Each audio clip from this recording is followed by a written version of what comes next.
In Chapter 18 of The Wrong 10 Seconds, we're focusing on Phoebe to see how she's getting on after going public with her video of Charlie. Chapter 18, Phoebe, Friday. Since the weather got so hot, Phoebe had become invisible again on Facebook while people were busy critiquing each other's summer selfies. A girl from the year above Phoebe lost half her swimming costume in the town pool, and a boy from year 10 was caught sharing an ice cream with his mum, so it was other people's turn to get torn to pieces. For some reason, this didn't make Phoebe happier. She hadn't started going for walks again. She didn't want to draw. What was the point of drawing anyway? Her family were probably right. Art was a waste of time. What was the point of life, of hers or anyone's? Bad things happened to people who didn't deserve it, and good things happened to people who really didn't deserve it, and a lot of it seemed to be Phoebe's fault. Every morning, Phoebe still woke early. She laid in bed and stared at the walls, glad she'd covered her sketches and watercolours with boring bricks. Maybe she should never leave her bed, so no one could blame her for whatever else happened. "Can't you try not to be such a loser?" sighed Kaylee. "Your muscles would rot away," Owen said. "It would hurt." Their parents were working, but they must have told Phoebe's older brother and sister to look in on her. "Are you going to be around today?" Phoebe asked. Owen laced up his trainers. "Sorry, rugby club ball tonight. I'm even bringing this one along to help us set tables and everything." He jerked his thumb at Kaylee. Kaylee dashed back to her room to try another outfit. "They are paying me, right?" "Yeah, you're working for the caterers." Owen grinned at Phoebe. Let's hope she doesn't break a nail serving plates. Phoebe burrowed back under her duvet despite the stuffiness of her tiny room. Panic found her anyway.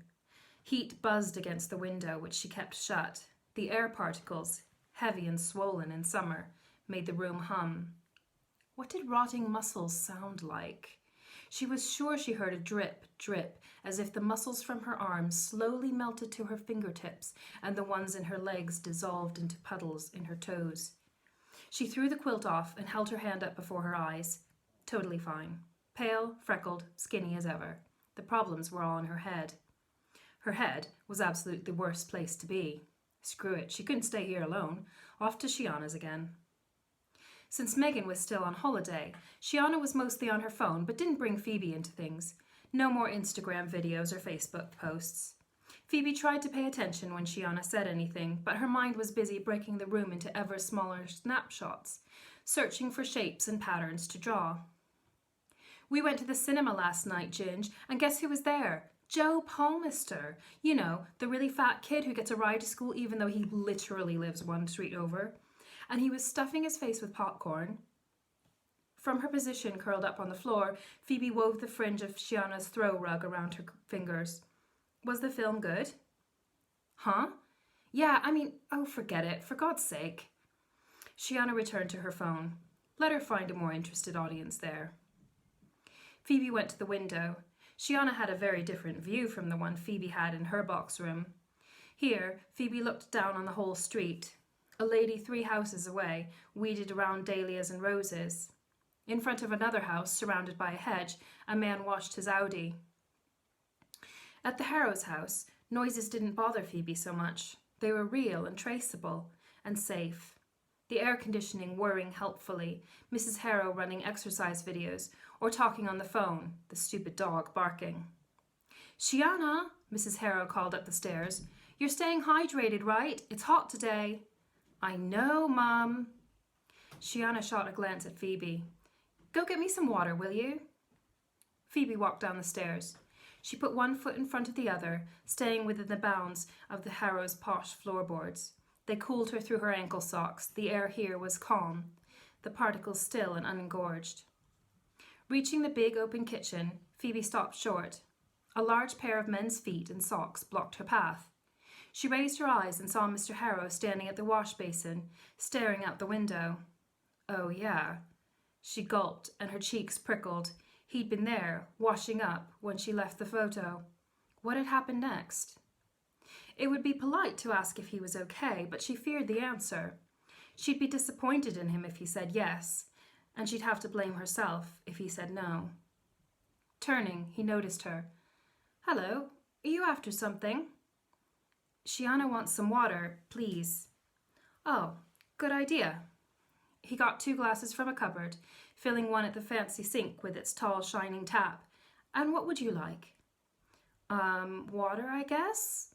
Since Mrs. Harrow was too snobby to have Coke around. He filled the second glass and handed them to her. Here you are then, Phoebe. He had such a kind voice, made softer by what must be sadness.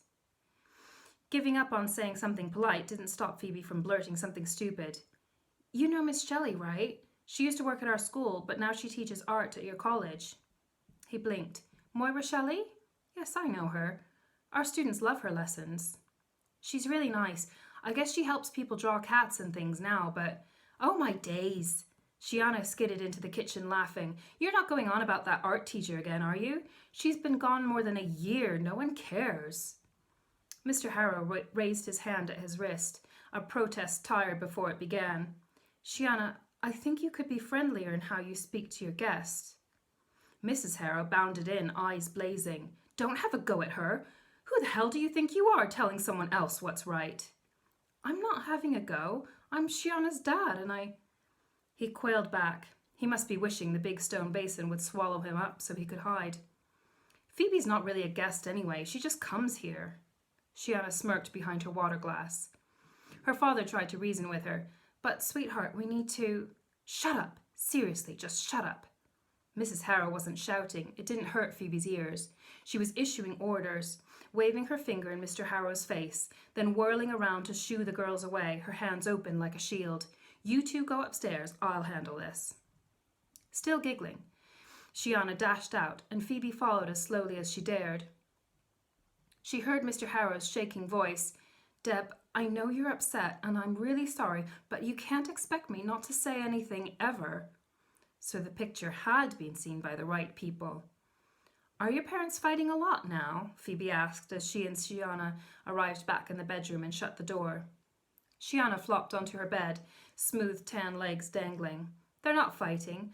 Mum's instructing him. That's her job, you know. Isn't it his job too, since he works at college and stuff? That doesn't count. He only knows how to teach spazzers, not proper people like Mum and me. She'll straighten him out. Phoebe buried her toes under the striped throw rug. She studied a pair of pearl earrings on Shiana's chest of drawers. It would be difficult to draw a pearl's shine right, like a seashell. In Year 7 art, they had drawn seashells from the teacher's holiday collection, Miss Shelley and her shells. But do you know why she's mad at him? Phoebe dug her hands into her pockets so she wouldn't be tempted to feel the pearl's surface.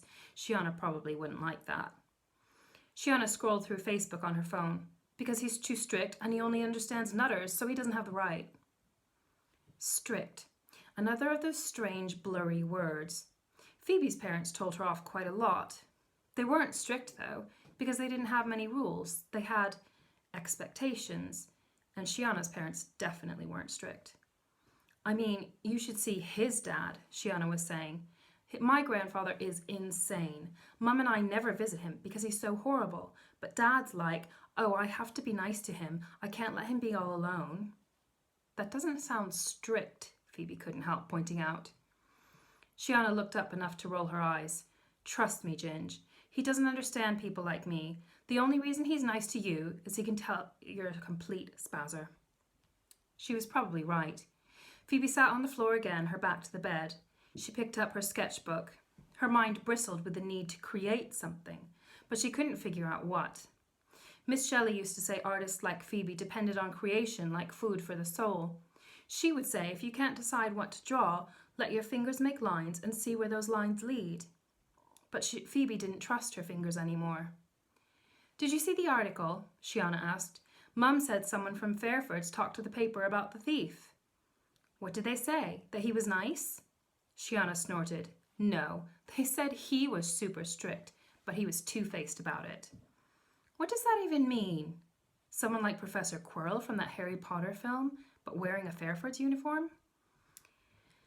It means someone's different when you're not around, Shiana explained. Like how Shiana knew to take her bullying only so far when adults were in the room. Like Phoebe came here every day, but if anyone listened, she complained about how mean Shiana was. Isn't everyone like that? Shiana's fingernails distracted her from her phone. Maybe she hadn't been keeping those dodgy cuticles in check. No. That happens all the time, though, talking about people behind their backs. It's different when they deserve it. Phoebe gazed at Shiana's shoes, lined up next to her chest of drawers.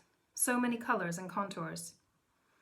But the people who deserve it most, you should say it to their face. You know, instruct them so they won't be like that anymore. Bloody hell, Ginge, Shiana sighed. I don't even know what you're on about. Phoebe settled in with her sketchbook again.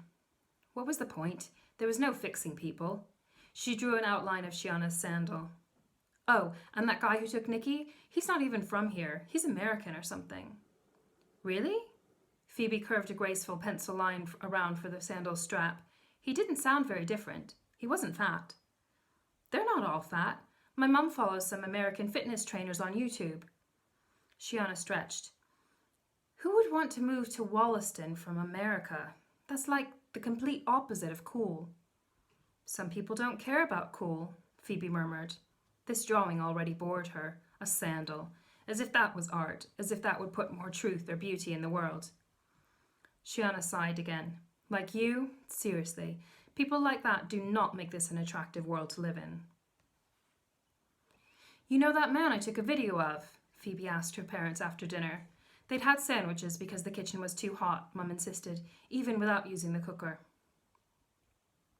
Dad chuckled over his paper.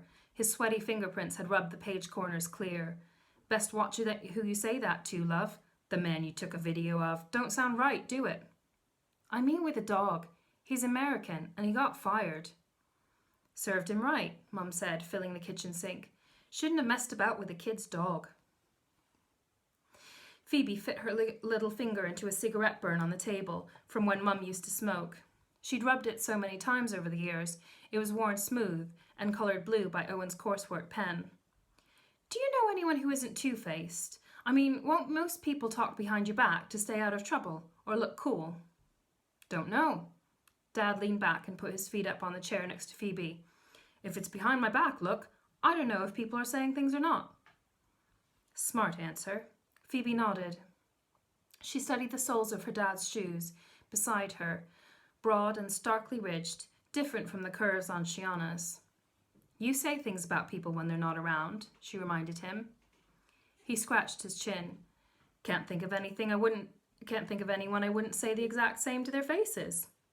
Apart from your customers. Mum clanged cutlery into the dish drainer. I suppose that's true. A moth jittered around the fluorescent bulb above the sink, addicted to the light but lacking courage to approach it. Or maybe, thought Phoebe, it didn't feel worthy. But don't you think... Oh, my days. Mum's shoulders sagged as she wiped a glass. That's enough. When can we hire you out to a catering firm or send you to a rugby club ball? Anything for peace and quiet.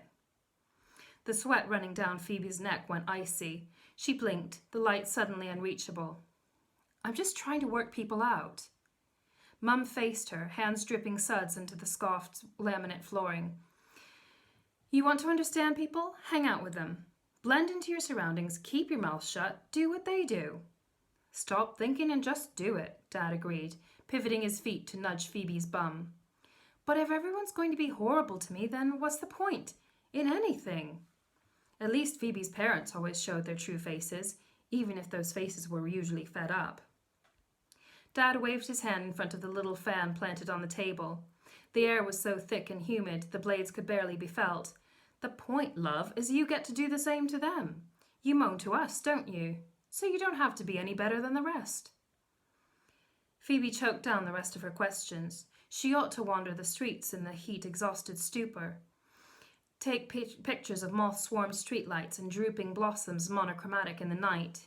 It was probably cooler outside than in by now. But she couldn't move. She couldn't be bothered getting pictures that just looked pretty or interesting. It wasn't enough anymore. Bound in her sweat-damp hair, petrified that the second she stepped up the door, her parents might say even worse things about her, Phoebe was stuck. That's the end of chapter 18.